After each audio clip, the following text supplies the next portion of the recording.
انت عبيط يالا، جاي تتقدم لبنتك، يوم ما تتقدم جاي تتقدم بدي؟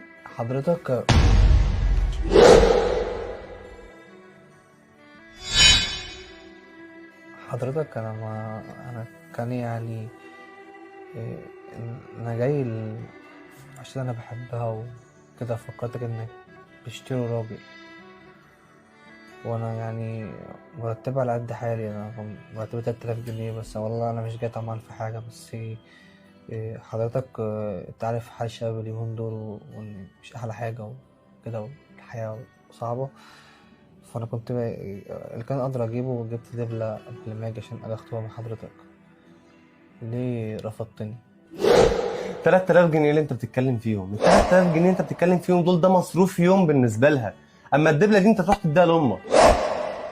حضرتك انا مش جاي طبعا في بنتك. انا لما جيت فكرتك يعني تشتري راجل وكده، بس انا مكنتش اعرف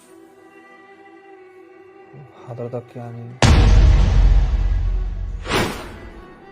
حضرتك زي ما كلمتك كده يعني، كنت داخل البيت من بابه، فكنت عشمان انك توافق عليا. اوافق عليك؟ اقول لك حاجه، انا مش هرد عليك، هخلي اخوها الكبير يرد عليك. طب ثانية واحدة كده، هعمل حاجة وارجع لك تاني.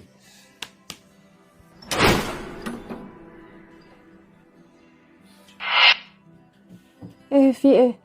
وبعدين انت مش عايزة تبصي لقدام؟ اللي بره ده هيقدر يصرف عليكي؟ ومش بصل حاجة كمان، لما تيجي تخلفي كمان هيقدر يصرف عليهم؟ انت ليه بتنزلي وشنا في الارض؟ خلاص اللي انتوا شايفينه.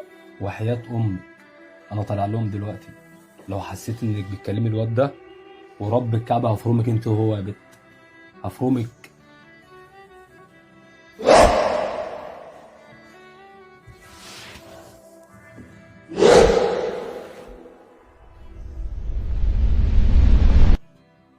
حضرتك انا لازم استأذن دلوقتي عشان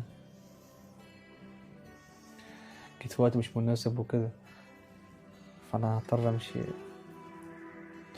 لما اخوها يطلع من الأوضة اعرف ان انا مشيت. استأذنك.